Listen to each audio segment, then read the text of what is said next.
Hello, everyone. This is Juan Miguel, and we are here at the iconic Dome, and we're gonna interview George Clanton for his tour in Europe. So, come with me.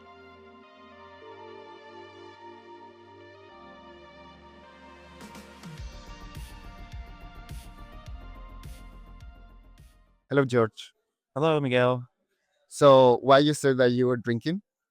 This is a grapefruit blush cocktail juice, a mixture of juices. It's not all grapefruit, and then it has absolute vodka in it. Just something simple to get you inebriated before the show. Darling, being on tour, it's a little bit tiring, but what do you enjoy the most? Um, Seeing all the smiling children's faces, watching them light up when I play their favorite song. Cute. What has been your favorite location until now? Well, shucks, I've only done 3, so that would have been Bristol last night. It's my favorite. Yeah. Bristol always has like very young energy. Do you think like the fans were like a bit youngster in Bristol? Yeah, they were a little young. They were young last night. That was cool. I mean, young people jump up and down. They don't fight you about it. They like to do it on their own. So talking about your audiences, you know that your music, of course, you're aware that resonate a lot of with queer people. How do you feel about that? What's your take on that? Not as much as I'd like. How do we get the more queer people to listen to it? Like even more queer. Like you don't even seem queer enough. Like how do we get more queer? You know what I'm saying? Like, so you want your audience to be more queer. Yeah. How do you think we're gonna solve that problem?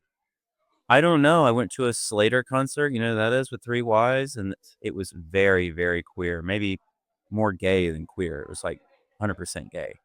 But they're just having so much fun, and you know how the LGBTQIA plus community is.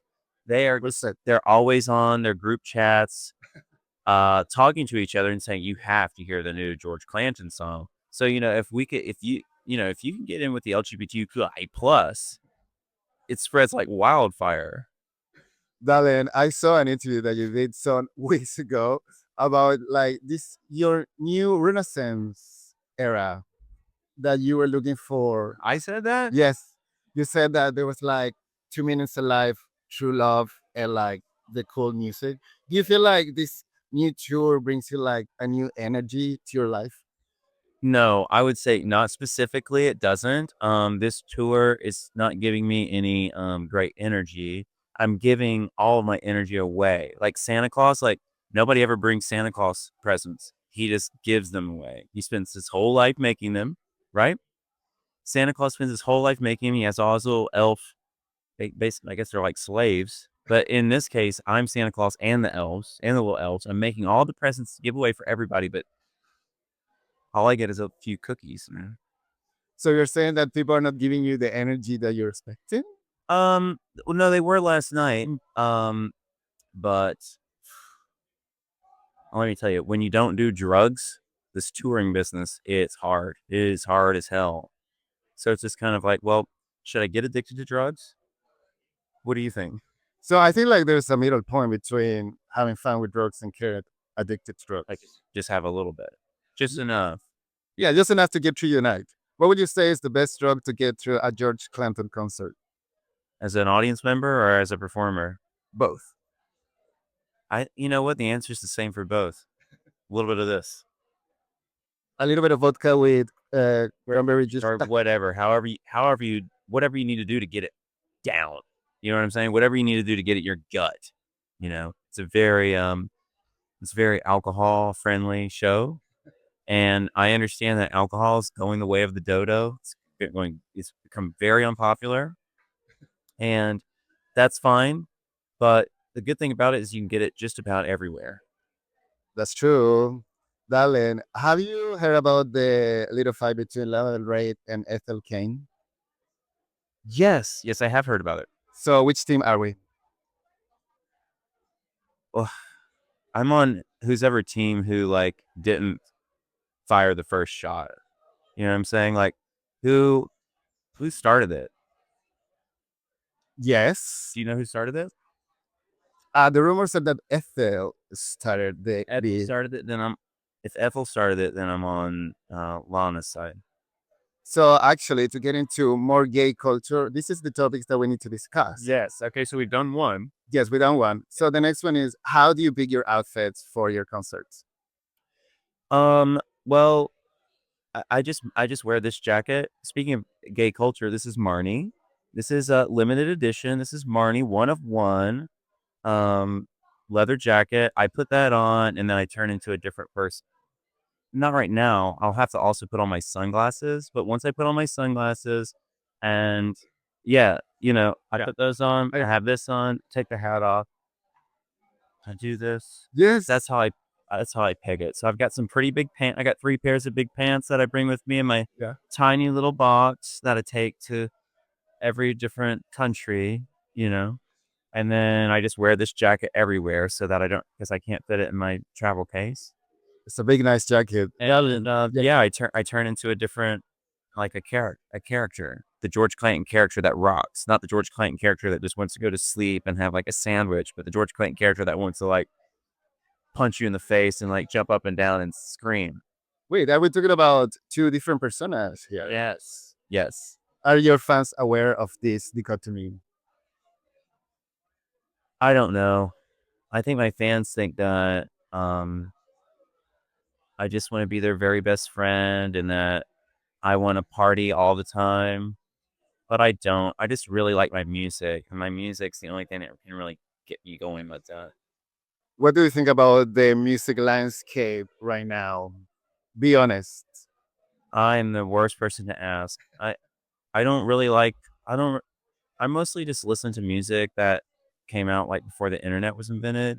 I'm in a phase right now where I really, really, really hate the internet, and like I like the idea that like when people would have to like call their friend on the phone to like make a plan to go out or whatever, instead of just being like, I'm here, at this place on their Instagram, like wants to hang out or whatever. Like I'm here, I'm better than you. It was just people hanging out. Let's all meet up at the same place. We'll have some cheeseburgers and we'll go bowling. Like whatever happened to that type of a life. It's so complicated on the internet. It's very dehumanizing, I think. So I listen to music like from my childhood and then older music mostly.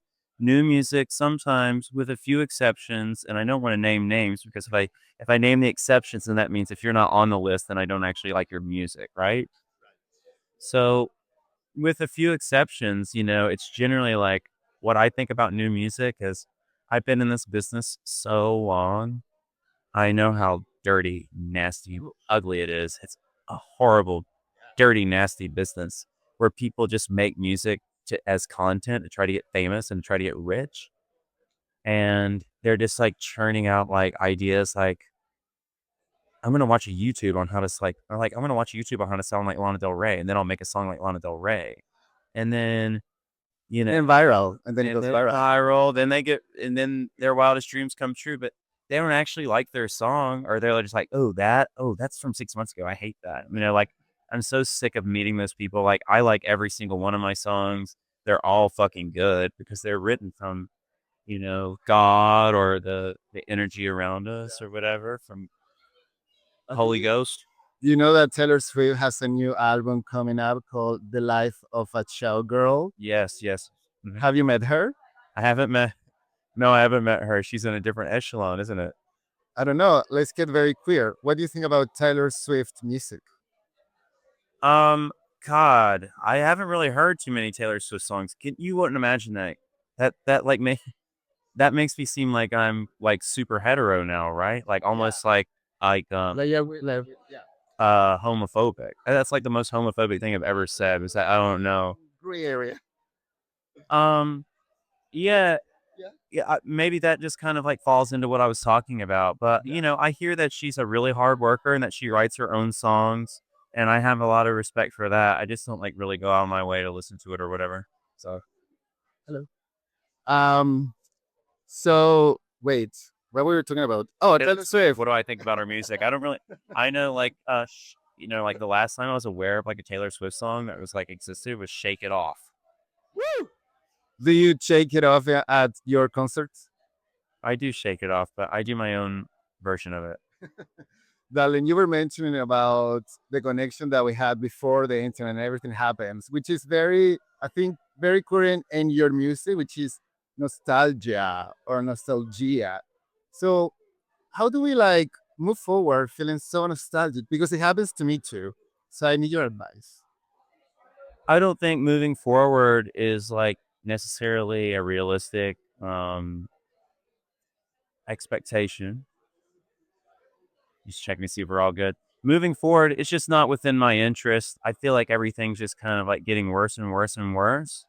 So how do things get better? I don't know. That's for someone with a lot more optimism and youthful energy to figure out than me. Like you seem like a pretty optimistic person. Because I'm queer. I don't have a choice. You don't have a choice. You have to be. Yeah, I still will learn to live. I don't know. I've met some pretty depressed queer people. Name one. I don't want to name their names. Friends of mine. Oh, cute. Yeah. Anyway, George, I know that you're pretty busy and you have a concert ahead. So, a few more questions. What do people should expect when they come to your concert? Well, I hope that they'll expect to not sit in the front row and to just mingle and to enjoy the music. Don't don't plant yourself in the front row, right? Where you're holding your pee all night, you're not going to have a drink, and then when the show comes, you're going to be tired, you're going to be confused, you're going to be dehydrated, and you're just going to look like a stupid fucking idiot, like, you know. So, just expect to come and have a party. Like, obviously no one's going to dance like properly, like, and look at each other and enjoy each other's company, but at least, move around and try to have have a good time, because that's what's going to happen. And if you're not willing to move around, you're going to be moved by force when I enter into the crowd and that first row gets tackled first. So I don't know if you know anything about that, but I like to get down in there and I like to make them kind of move around, because I think people should take turns in the front, because they might find that the sixth and seventh row is the most fun place to be. Iconic. Darling, it has been a pleasure. The last question for you. For your loyal fans, what is the advice that you want to give them about life? It could be, pick the Frappuccino of the season, never wear red on Mondays, whatever you want. Try to look at less pornography, if just less. Okay, I know it's a tall order, just a little bit less, and maybe like make your porn dreams come true in real life. Woohoo! This has been Slay the Night Live with George Clanton.